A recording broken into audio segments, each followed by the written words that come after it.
আজকে আমরা জানি যে মার্কেট প্রচুর পড়ে গেছে, 250 পয়েন্টের নিচে 263 পয়েন্ট মার্কেট বন্ধ হয়েছে। এই নিফটি যে এতটা পরিমাণ পড়ে গেল, সেই পড়ার পেছনে একটাই নিউজ আছে, সেটা নিশ্চয়ই আমরা জানি। সেই 500% তারিফ, এটা একটা নতুন তারিফ এসেছে, একটা থ্রেট এসেছে ফ্রম আমেরিকা ডোনাল্ড ট্রাম্পের কাছ থেকে। সেটা নিয়ে আমরা আলোচনা করব। এছাড়া আমাদের টপিক্সের মধ্যে থাকবে 4টি স্টক। এত মার্কেট পড়া সত্ত্বেও সেই 4টি স্টক বেশ ভালো পারফর্ম করছে। সেই 4টি স্টক নিয়ে আমরা একটু আলোচনা করব এবং আপনাদের দেখাবো। এরকম 4টি স্টক নিয়ে আজকের ভিডিওটি হবে। এত মার্কেট পড়া সত্ত্বেও তারা কি সুন্দরভাবে বাড়ছে সেটা আমরা দেখে নেব। তাহলে প্রথমে আমরা নমস্কার, Binoy Ghosh, welcome to my educational channel. আজকে আমরা যেটা বলতে চাচ্ছি সেটা হচ্ছে, দেখুন, এই আমেরিকার প্রাক্তন প্রেসিডেন্ট, আগে যিনি ছিলেন, এখন যিনি আছেন কারেন্ট, ডোনাল্ড ট্রাম্প, একটি নতুন আইন বিল অনুমোদন করেছেন যার নাম স্যাংশনিং রাশিয়া অ্যাক্ট অফ 2025। অর্থাৎ এই অ্যাক্টটির নাম দেওয়া আছে স্যাংশনিং রাশিয়া অ্যাক্ট অফ 2025। এর মধ্যে যে মেন ব্যাপারগুলি আছে সেগুলো আমি আপনাদের সঙ্গে আলোচনা করছি, শেয়ার করছি। এই আইনের মধ্যে কি চাচ্ছে আমেরিকা? রাশিয়া থেকে তেল বা পেট্রোলিয়াম পণ্য কেনে এমন দেশগুলির উপর ভয়ঙ্কর শুল্ক চাপাতে। অর্থাৎ এর মানে কি, রাশিয়া যে সস্তা দামে তেল রপ্তানি করতো, অর্থাৎ আমরা যে আমদানি করতাম বিশেষ করে চায়না এবং ইন্ডিয়া, সেটার উপর আমেরিকা নজর দিচ্ছে এবং যাতে দাদাগিরি করে সেটাকে রোখা যায় এবং যাতে ইন্ডিয়া বিশেষ করে ক্ষতি করা যায় বা চায়নারও ক্ষতি করা যায়, এরকম ধরনের বিভিন্ন জিনিস নিয়ে আসতে চলেছে। সেই জিনিসটা হচ্ছে নতুন করে আবার একটা তারিফ, যে যারা যারা তেল কিনছে সস্তা দামে ফ্রম রাশিয়া, সেই সব কান্ট্রির এগেনস্টে একটা তারিফ নতুন করে ইন্ট্রোডিউস করা হবে। সেটা কীরকম? সেটা হবে 500% তারিফ। সেটা এর মানে কি, যদি কোনো দেশ জেনে শুনে রাশিয়া থেকে সস্তা তেল কেনে, তাহলে আমেরিকা সেই দেশের উপর কমপক্ষে 500% পর্যন্ত আমদানি শুল্ক বসাতে পারবে। এটা কার্যত বাণিজ্যিক শাস্তি, অর্থাৎ একটা ইকোনমিক পানিশমেন্ট। যেটা একটু আপনাদের আগে বললাম যে আমেরিকা চায় বিভিন্ন দেশকে শাসন করতে, যাতে করে কোনো দেশই যেন তার থেকে ঊর্ধ্বে না যেতে পারে, যাতে ডলার সবসময় বাড়ে, বাকি আদার্স যাদের কারেন্সি তারা যেন সবসময় সাপ্রেসড হয়, নিচের দিকে থাকে, ডলারের যেন সবসময় উন্নতি হয়।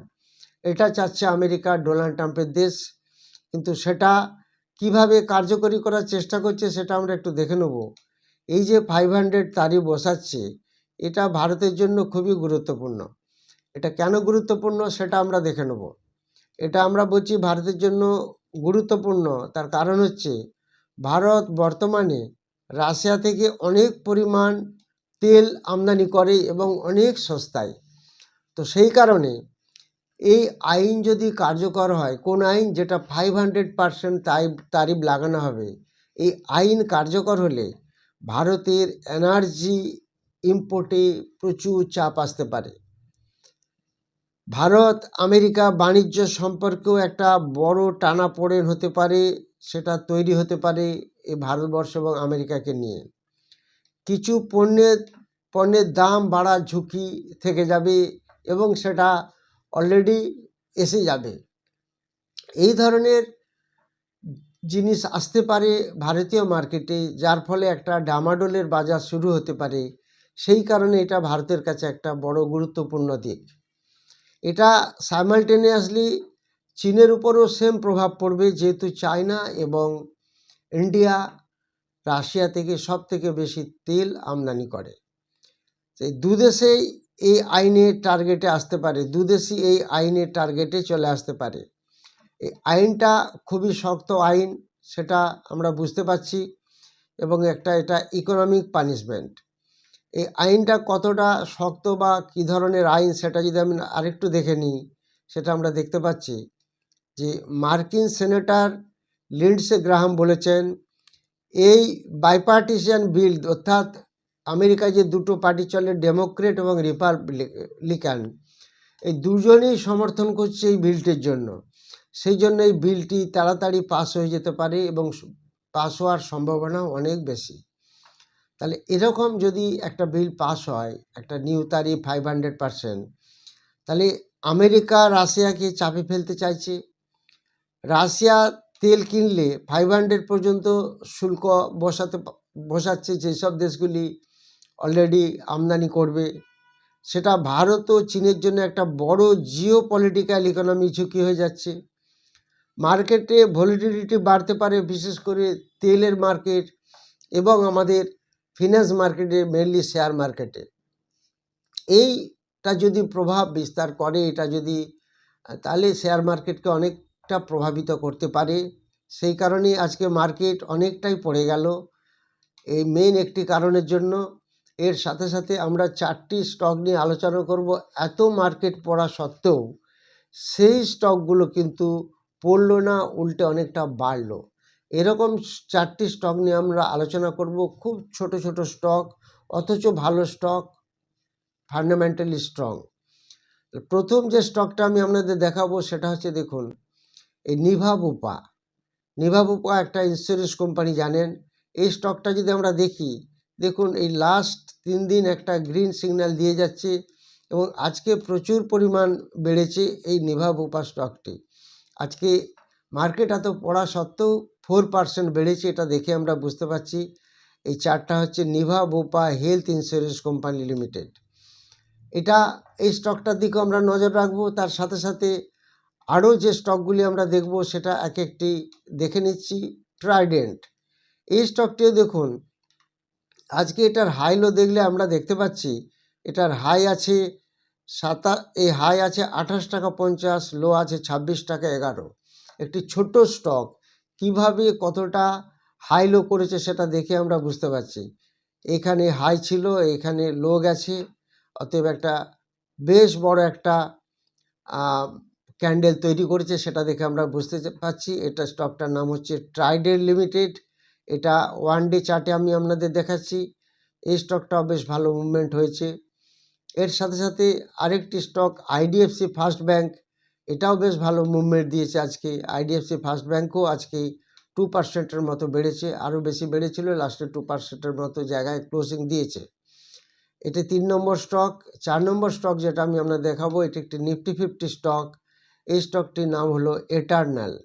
এই স্টকটিকেও দেখুন, আমরা যদি দেখি, এটা কয়েকদিন ধরে একটা বাড়ার প্রবণতা রাখছে। এই স্টকটার দিকেও আমরা নজর রাখবো। আজকে অনেকটা বাড়ার পরে কিছুটা নেমে এসেছে, তাতেও 1%-এর মতো একটা পজিটিভ ক্লোজিং দিয়েছে। এটা হাই চলে গেছিলো অনেকটাই 287-এর উপরে, সেখানে ক্লোজিংটা হয়েছে 283.55। এই 4টি স্টকের দিকে আমরা নজর রাখবো। এরপর আপনারা যা যা কমেন্ট সেকশনে কমেন্ট দিয়েছেন সেগুলি আমি আলোচনা করব।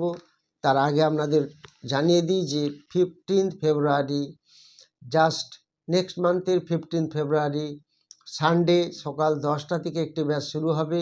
পরপর 2টি ক্লাস চলবে। সেই ব্যাচেরই প্রত্যেক সানডে এরকম 3 মাস ক্লাস চলবে এবং সেখানে শেখানো হবে fundamental, technical, swing trading, future, option এবং ইন্ট্রাডে কীভাবে হয়। তার সাথে সাথে ক্যান্ডেলস্টিক্স, চার্ট, প্যাটার্ন সমস্ত কিছু দেখানো হবে এবং লাইভ মার্কেটে কিছু জিনিস দেখানো হবে। আমরা কিছু স্টক সিলেকশন ফর্মুলা যেগুলো স্টুডেন্টদের শেখানো হবে, সেগুলোকে কিভাবে আমরা স্টক মার্কেটে, লাইভ মার্কেটে সেটাকে অ্যাপ্লাই করব এবং কিভাবে একটা প্রফিট এখান থেকে আর্নিং করতে পারবো এভরিডে, সেগুলি সমস্ত দেখানো হবে। এর সাথে সাথে 2টো থেকে হবে আরেকটি ক্রিপ্টোকারেন্সির ক্লাস এবং রাত্রি 8টা থেকে হবে একটি অনলাইন ক্লাস। যারা যারা ইন্টারেস্টেড তারা হোয়াটসঅ্যাপে যোগাযোগ করবেন। আপনাদের ফার্স্ট জানতে চেয়েছেন Ramakrishna Bhattacharya ITC hotel price target. এখন 193 কাছে চলছে। ইমিডিয়েটলি একটা টার্গেট থাকবে 201, তারপরে টার্গেট থাকবে 212। গৌতম চ্যাটার্জি, সুমন পাল এবং নৃপেন গায়েন জানতে চেয়েছেন কিনস টেকনোলজি। কিনস টেকনোলজি 7,700 থেকে পড়তে পড়তে এখন 3,700-র কাছে এসে গেছে। এই স্টকটা টানা পড়লেও কী হবে, এই স্টকটা দেখবেন যখন বাড়বে আবার খুব ভালো বাড়বে। এই স্টকটা ভীষণই ভালো স্টক এবং এর একটা বেশ বড় টার্গেট আছে, আগামী দিনে একটা ভালো জায়গায় পৌঁছবে। এই স্টকটার দিকে আপনারা প্রত্যেকেই নজর রাখবেন।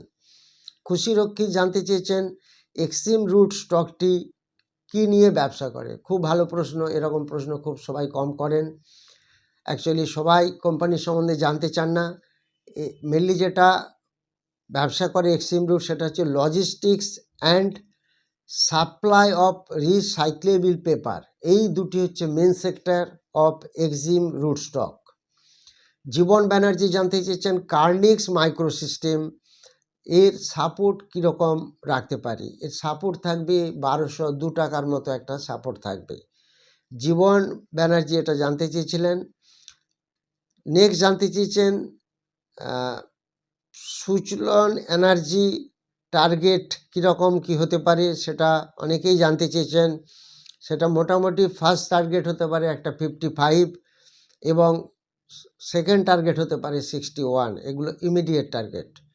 পূর্ণিমা ঘোষ জানতে চেয়েছেন উজ্জীবন মঞ্চ ফিনান্স ব্যাংক 45 করে কিনেছি, আপনি ইমিডিয়েটলি 50% অন্তত প্রফিট বুক করবেন, বাকি 50% হাতে ধরে রাখুন, হোল্ড করুন। কার্তিক রানা জানতে চেয়েছেন নিপন ইন্ডিয়া সিলভার ইটিএফের সাপোর্ট কত। ফার্স্ট সাপোর্ট থাকবে 217 আর সেকেন্ড সাপোর্ট থাকবে 217 এবং 207। জ্যোতির্ময় চ্যাটার্জি জানতে চেয়েছেন জিটিএল ইনফ্রাস্ট্রাকচার, এটা দেখুন একটা খুবই পেনি স্টক। আমি এর আগেও 2-1বার বলেছি, এটা নিয়ে খুব একটা ডিসকাস করতে পারবো না, এর খুব একটা কিছু এখান থেকে পাওয়া যাচ্ছে না। 1 টাকা দাম শেয়ারটির। বিএল সাপোর্ট অ্যান্ড রেজিস্ট্যান্স কত হবে। বিএল এর সাপোর্ট হবে, BL means Bharat electronics limited. First যেটা সাপোর্ট হবে 398 এবং রেজিস্ট্যান্স হবে 429। দিব্যেন্দু নন্দী জানতে চেয়েছেন গডফ্রে ফিলিপস 1850 লসে আছে। দেখুন গডফ্রে ফিলিপস এবং আইটিসি একটা প্রেসারাইজ হয়েছে কি জন্য, একটা ট্যাক্সের ব্যাপার নিয়ে। সেই জন্য এই 3-4 দিন আগে দেখেছেন কিভাবে আইটিসি পড়ে গেছিলো এবং গডফ্রে ফিলিপসও তার সাথে সাথে পড়েছিল। এটা ওয়েট করুন, কোম্পানির ফান্ডামেন্টাল কোনো তো চেঞ্জ হয়নি, হতে পারে সাময়িক এটা একটা পেন দেবে, তারপরে এটা আবার ঠিক হয়ে যাবে। জালাল উদ্দিন মল্লিক জানতে চেয়েছেন ন্যালকো 222 কিনা, এটা তার থেকে তো অনেক উপরে চলছে। ন্যালকো মিনস আপনি ন্যাশনাল অ্যালুমিনিয়াম কোম্পানি নিশ্চয়ই বলতে চেয়েছেন। তাই যদি হয় তাহলে সেটা আপনার অনেক প্রফিট চলছে, অবশ্যই বেশ কিছু প্রফিট বুক করে নেবেন, বাকি কিছুটা হাতে হোল্ড করে ধরে রাখবেন। সুজিত কুমার সেন জানতে চেয়েছেন এস শেয়ার, এটা পুরো নামটা একটু লিখে দেবেন, এটা পাওয়া যাচ্ছে না। পার্থ মাইতি জানতে চেয়েছেন ইন্দাসিন্দ ব্যাংক 1025 কেনা, 883 টাকার কাছাকাছি চলছে, এখন ওয়েট করুন। আপনারা জানেন নিশ্চয়ই ইন্দাসিন্দ ব্যাংক একসময় একটা বড় স্ক্যামে পড়েছিল, যার ফলে সেটা এখনও অবধি অনেকটাই নিচে আছে।